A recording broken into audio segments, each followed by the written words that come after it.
জামাত এবং এনসিপির মধ্যে সাম্প্রতিক সময় বিরোধ পাল্টাপাল্টি চলছে।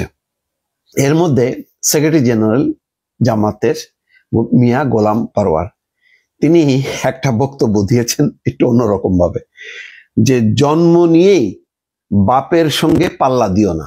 এনসিপির নেতাদের উদ্দেশ্যে বলছে জন্ম নিয়েই বাপের সঙ্গে পাল্লা দিও না। এটা অন্যরকম একটা সমালোচনা। তো এই খুবই ইন্টারেস্টিং। মিয়া গোলাম পরোয়ার বলছেন, তোমরা নতুন ছাত্রদের দল, জন্ম নিয়েই বাপের সঙ্গে পাল্লা দিও না। সাতক্ষীরা তালায় ফুটবল মাঠে এক সমাবেশে তিনি এই কথা বলতেছেন। মিয়া গোলাম পরোয়ার বলেন, একটি দল ফেসবুক স্ট্যাটাস দিয়ে বলেছে, আমরা সংস্কার অংশীদারিত্বের রাজনীতি দেশ গঠন অভ্যুত্থানে কোনো ভূমিকা রাখিনি। আরে বাবা, তোমরা নতুন ছাত্রদের দল, রাজনীতিতে জামাত ইসলামীর সঙ্গে পাল্লা দিতে গেলে আরো বহুদূর যেতে হবে। জন্ম নিয়েই বাপের সঙ্গে পাল্লা দিও না।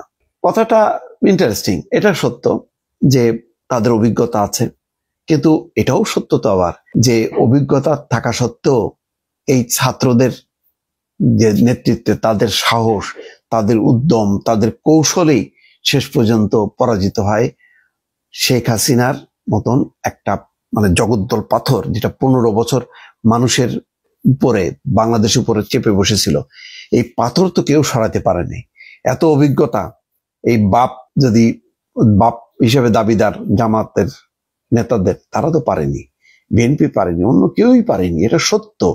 এবং পারেনি মানে কি তারা যে চেষ্টা করেনি তা তো না।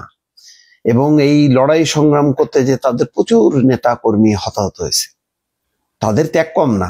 কিন্তু শেষটা কে এ করলো? শেষটাই হচ্ছে আসল খেলা। সেই খেলায় ছাত্রদের অবদান আছে, এটা আমি বারবার বলি। এনসিপির অনেক কার্যক্রমে আমি প্রচন্ড সমালোচনা করি ভালোর জন্য, যদি তারা সঠিক পথে আসে। কারণ আমি হতাশ হয়েছি, কারণ এনসিপি এই দলটা করাটাই তাদের জন্য আত্মঘাতী হয়েছে। তারা আরো বড় ভূমিকায় থাকতে পারত। আজকে এই যে আইন শৃঙ্খলা পরিস্থিতি অবনতি, সরকারের সাপোর্ট করার মতন তৃণমূল পর্যায়ে যে কোনো শক্তি নেই।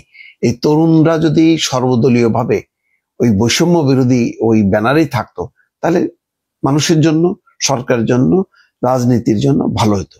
তারা হঠাৎ করে একটা দল দিয়ে তারা একটা দিকে চলে গেল, এখন তাদের পক্ষে কোনো মানুষ নেই। যাই হোক, সেটা ভিন্ন বিতর্ক।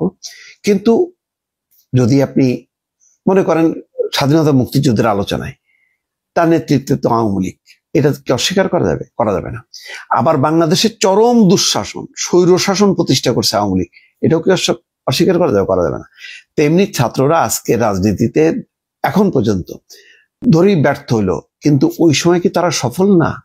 ওই সময় আর কোনো বিকল্প ছিল? জাতির সামনে যারা জীবন দিয়ে লড়াই করলো, না, ছিল না। সুতরাং বাপের থেকেও কখনো কখনো ছেলেরা এগিয়ে যায়। বাপের থেকেও কখনো কখনো ছেলেরা মেধা, বুদ্ধিতে, যোগ্যতায়, নতুন প্রযুক্তি এবং বিশ্বের সঙ্গে আধুনিক বিশ্বের সাথে খুব দ্রুত খাপ খাওয়াইতে পারে। নতুনরা, পুরনোরা পারে না, এই জন্য তারা পিছায় যায়। আর নতুনরা অর্থাৎ সন্তানরা আগায় যায়। এটা হলো বিশ্বের ধর্ম, জগতের ধর্ম, কিছু করার নেই। সুতরাং ওইটা আবার বলে ছাত্রদেরকে আবার পেছানো যাবে না যে তোমরা পাল্লা দিও না। পাল্লা দেওয়া উচিত না, এটা ঠিক। পাল্লা দিওতে না, তাদের কাছ থেকে অভিজ্ঞতা নাও, অভিজ্ঞতা নিয়ে আগাও। আর ওই কথায় কথায় মুরব্বীদের সিনিয়রদেরকে অসম্মান করো না। তোমরা তোমাদের কাজটা দিয়ে এটা প্রমাণ করো যে এটা তারা জুলাই গণঅভ্যুত্থানে করছে। কিন্তু প্রতিনিয়ত যদি সিনিয়র রাজনীতিকদের উদ্দেশ্য করে বা দলকে কটাক্ষ করে যে ওরা কি, আমরাই সব, এগুলো আবার ঠিক না।